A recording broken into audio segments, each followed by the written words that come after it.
चंदनगढ़ हवेली शहर से मीलों दूर एक वीरान पहाड़ी पर खद्दी थी।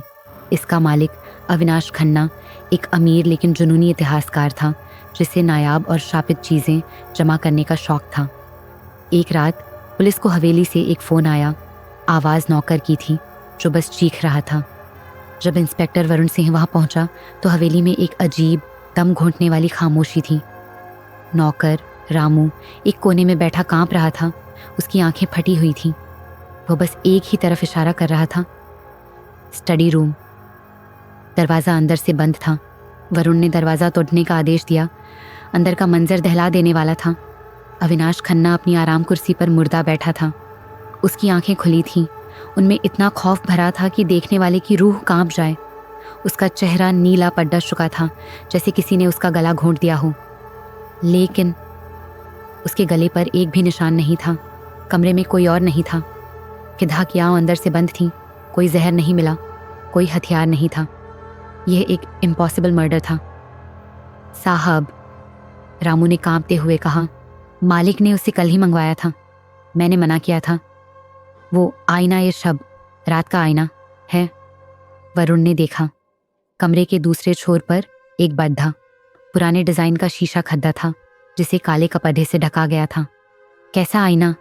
वरुण ने सख्ती से पूछा। कहते हैं ये आईना मुगल सल्तनत का है। ये आपकी शक्ल नहीं, आपकी मौत दिखाता है। जो भी इसमें आधी रात को देखता है उसका अक्स बाहर आ जाता है। वरुण को इन बकवास बातों पर यकीन नहीं था। उसने कपड़ा हटाया। आईना अजीब था। उसका कांच काला और धुंधला था, जैसे उस पर राख की परत जमी हो। वरुण ने कमरे की तलाशी ली। उसे खन्ना का एक वॉइस रिकॉर्डर मिला। उसने प्ले का बटन दबाया। रिकॉर्डिंग शुरू होती है। खन्ना की आवाज़। रात के 12 बज रहे हैं। वो सब बकवास है। ये बस एक पुराना शीशा है। कुछ सेकंड की खामोशी। अजीब है, मेरा अक्स हिल नहीं रहा। खन्ना की आवाज़ घबराई हुई लगती है। ये मेरी तरफ मुस्कुरा क्यों रहा है? नहीं, रुको, तुम्हारे हाथ मेरे गले पर क्या कर रहे हैं? नहीं। फिर सिर्फ घुरघुराने और दम घुटने की आवाज़ें आती हैं और रिकॉर्डर गिर जाता है। वरुण के हाथ ठंडे पर डीडीएच गए। यह नामुमकिन था। क्या किसी ने आईने के पीछे से हमला किया? उसने आईने को थपथपाया। वह ठोस दीवार पर लगा था। रात बरड रही थी। वरुण ने फैसला किया कि वह इस कमरे में अकेले रुकेगा और सुबह फॉरेंसिक टीम का इंतज़ार करेगा। उसने रामू को बाहर भेजा और दरवाज़ा बंद कर लिया। वह कुर्सी पर बैठकर फाइल्स देख रहा था। अचानक उसे ठंड लगी। कमरे का तापमान गिरता जा रहा था। उसने आईना इस शब्द की तरफ देखा। उसका दिल धड़कना बंद हो गया। आईने में उसका अक्स रिफ्लेक्शन दिख रहा था। वह कुर्सी पर बैठा था, लेकिन आईने वाला वरुण धीरे धीरे खद्दा हो रहा था। वरुण अपनी कुर्सी पर जमा बैठा रहा, हिल भी नहीं पा रहा था। आईने के अंदर मौजूद वरुण मुस्कुराया। उसने अपना हाथ उठाया और शीशे पर ऐसे हाथ रखा मानो वह कांच के पार आना चाहता हो। वरुण ने घबराकर अपनी रिवॉल्वर निकाली और आईने पर तान दी। ये मेरा वहम है, वह बुदबुदाया। आईने वाले वरुण का चेहरा बदलने लगा।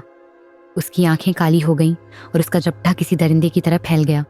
उसने अपना हाथ आईने से बाहर निकालना शुरू कर दिया। हाथ असली था, ठंडा और नीला। वरुण ने गोली चलाई। धड़ाम। गोली शीशे से टकराई, लेकिन शीशे पर कोई खरोंच नहीं आई। गोली आईने के अंदर चली गई। आईने के अंदर वाले वरुण ने सीने पर हाथ रखा जहां उसे गोली लगी थी। उसने नीचे देखा और फिर इंस्पेक्टर वरुण की तरफ देखा। वह हंसा, एक ऐसी आवाज़ में जो किसी इंसान की नहीं थी। अगली सुबह जब बाकी पुलिस टीम पहुंची तो स्टडी रूम फिर से अंदर से बंद था। उन्होंने दरवाज़ा तोड़ा। अंदर का नज़ारा वही था। अविनाश खन्ना की लाश अभी भी कुर्सी पर थी, लेकिन कमरे में और कोई नहीं था। इंस्पेक्टर वरुण सिंह गायब हो चुका था। बस एक चीज़ बदली थी। आईना इस शब पर जमी धूल साफ हो चुकी थी। उसका कांच अब क्रिस्टल की तरह साफ चमक रहा था, और अगर कोई गौर से देखता तो उसे आईने के धुंधले बैकग्राउंड में 2 आकृतियां खड़ी दिखती। एक अविनाश खन्ना की और उसके बगल में पुलिस की वर्दी पहने इंस्पेक्टर वरुण की। दोनों के चेहरे पर वही खौफ जमी हुई थी और वे हमेशा के लिए कांच के उस पार कैद हो चुके थे।